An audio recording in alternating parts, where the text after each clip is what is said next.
sont mes passagers. Je dois aller les libérer.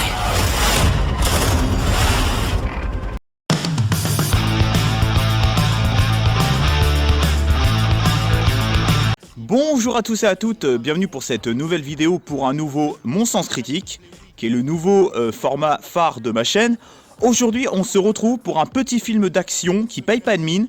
Il s'agit de Mayday, qui est sorti le 25 janvier 2023 au cinéma, réalisé par Jean-François Richer, avec aux commandes, en acteur principal et en héros principal, Gérard Butler, et son acolyte Michael Colter, qui est à la base un prisonnier, mais ils vont devoir cohabiter ensemble pour pouvoir aider les passagers qui ont été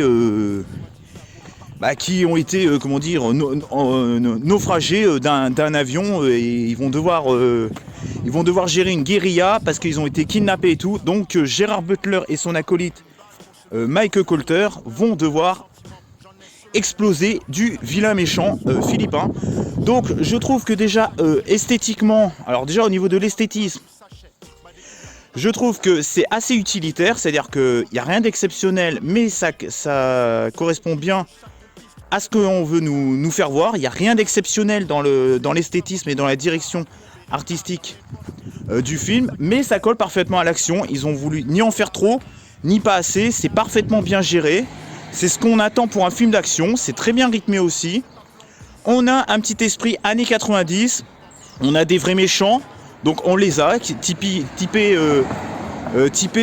philippins, donc on a tout ce qu'il faut. On a des mecs badass en héros, donc on a Gérard Butler et son acolyte Mike Colter, donc ça fait vraiment vrai méchant des années 90. Ça fait du bien de voir un petit peu ce genre de film aussi. Un bon petit film d'action bien sous testostérone. Ça fait plaisir aussi de voir ce genre de film en 2023. On a aussi des vrais méchants.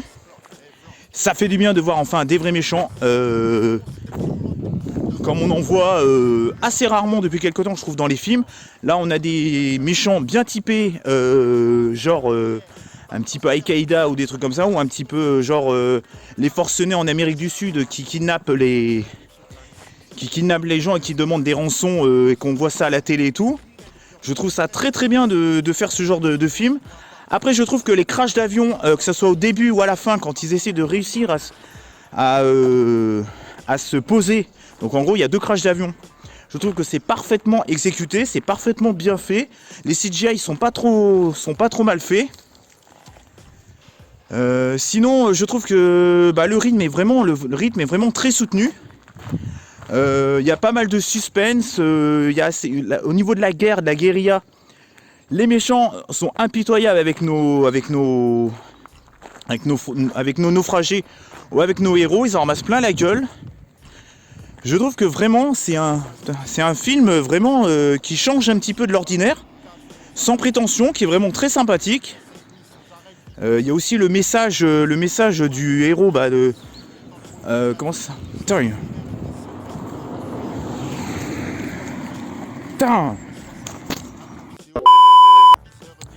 Et sinon, au niveau des messages du film, il y a le courage de notre héros, la rédemption pour notre prisonnier, le courage aussi d'aider les autres, le côté héroïsme aussi, qui fait du bien de voir dans ce genre de film, oui.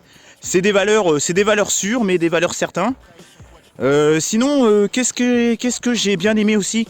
Enfin, je vais plutôt vous dire les défauts. Je trouve que la jungle, ils sont dans une jungle, mais ils l'exploitent pas à fond, je trouve. C'est un peu dommage. Et sinon, en petit défaut, mais c'est vrai que j'ai pas vu beaucoup de défauts quand même. Je trouve que les naufragés, ils auraient pu être un petit peu plus utiles au scénario. Je trouve ça manque un petit peu. Ils auraient mérité peut-être de s'investir un peu plus.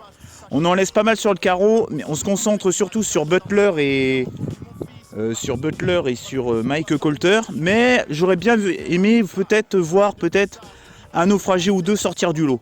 Après, ils ont des gueules de naufragés, ils servent un petit peu de naufragés, ils sont là pour ça, quoi, ni plus ni moins. Mais ça aurait peut-être été bien qu'il y en a un ou deux, peut-être qui sort un petit peu du lot. Hormis notre prisonnier qui est aux côtés de Gérard Butler. Sinon, non, franchement, honnêtement, comme je vous ai dit, je trouve que ça fait le plaisir de voir les crashs d'avion. Que ça soit au début, je trouve que le crash d'avion dans la première partie est vraiment très réussi. Et l'espèce de, on va dire, semi-crash d'avion pour le final est très bien aussi. Niveau violence, bah, je trouve que franchement ça bastonne pas mal au niveau des fights. Il y a un fight au début entre Gerard Butler et un mercenaire philippin. C'est vraiment du corps à corps très rapproché et je trouve que franchement c'est pas mal, c'est assez réaliste comme film. Après oui, les CGI sont vraiment bien faits. Bon après vers la fin, ça sent un petit peu le CGI en fond vert. On sent un petit peu les fonds verts, surtout quand ils arrivent dans la jungle là. Dommage que la jungle, comme je vous ai dit, n'est pas assez exploitée. On exploite plutôt le terrain, quoi, mais on n'exploite pas le terrain où il y a la jungle. C'est un peu dommage qu'on n'exploite pas assez le côté jungle du film, parce qu'il y avait quand même de quoi faire. C'est assez dynamique comme film. Les acteurs sont très bons, le casting est très bon, que ce soit Gerard Butler ou Mike Colter. Il y a... Niveau humour, il n'y en a pas. C'est pour vous dire qu'il n'y en a pas. Il y en a peut-être peut-être une vanne ou deux. C'est un peu un Die-Hard-like. Plutôt le Die-Hard 3, enfin les Die-Hard où ils sont deux. Ouais, plutôt un Die-Hard 3, je dirais que c'est pas mal. Moi, je suis pas fan des Die-Hard-like, mais celui-là, j'ai vraiment bien apprécié. Qu'est-ce que j'ai oublié? Oui, ça fait très années 90. Ce mélange un petit peu... un petit côté jeu d'infiltration à la FPS, à la Far Cry. C'est vrai qu'on retrouve un petit peu ce délire là. Et sinon, bah franchement, niveau rythme et tout, niveau scénario, c'est un petit scénario sans prétention. Mais ça fait du bien de voir ce genre de film d'action en 2023. Je trouve que ça manque un petit peu dans le paysage cinématographique. Alors certes, on en voit peut-être encore dans les DTV et tout, mais dans les purs films d'action de ce genre, ça fait du bien de voir ça au cinéma. Un peu des films avec une ambiance, avec des mœurs des années 90. Ça fait du bien de voir ça. Moi, je suis très content. Et visuellement, le film est plutôt bien. Il est assez utilitaire dans sa direction artistique. Mais ça fait largement le job. Il n'y avait pas besoin de faire des caisses sur l'esthétisme et tout, sur les plans et tout. C'est assez utilitaire. Mais ça reste utile au scénario. Et je trouve que franchement... j'ai rien d'autre à dire sur le film.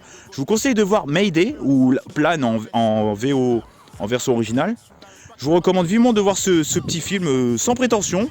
Vous allez passer un bon moment, vous allez vraiment kiffer. Pour ceux qui aiment bien les crashs d'avion, les avions, les bastons, les héros masculins et tout. Franchement, vous allez kiffer quoi. C'est vraiment... Si vous aimez les mœurs de l'époque des années 90, un peu à l'époque des Schwarzenegger ou des Schwarzenegger ou des Sylvester Stallone ou des Chuck Norris, bah on est un petit peu dans cet esprit-là. Bon, une version un petit peu plus modernisée. Mais franchement, vous allez bien kiffer. Moi, franchement, j'ai passé un super moment devant ce Mayday.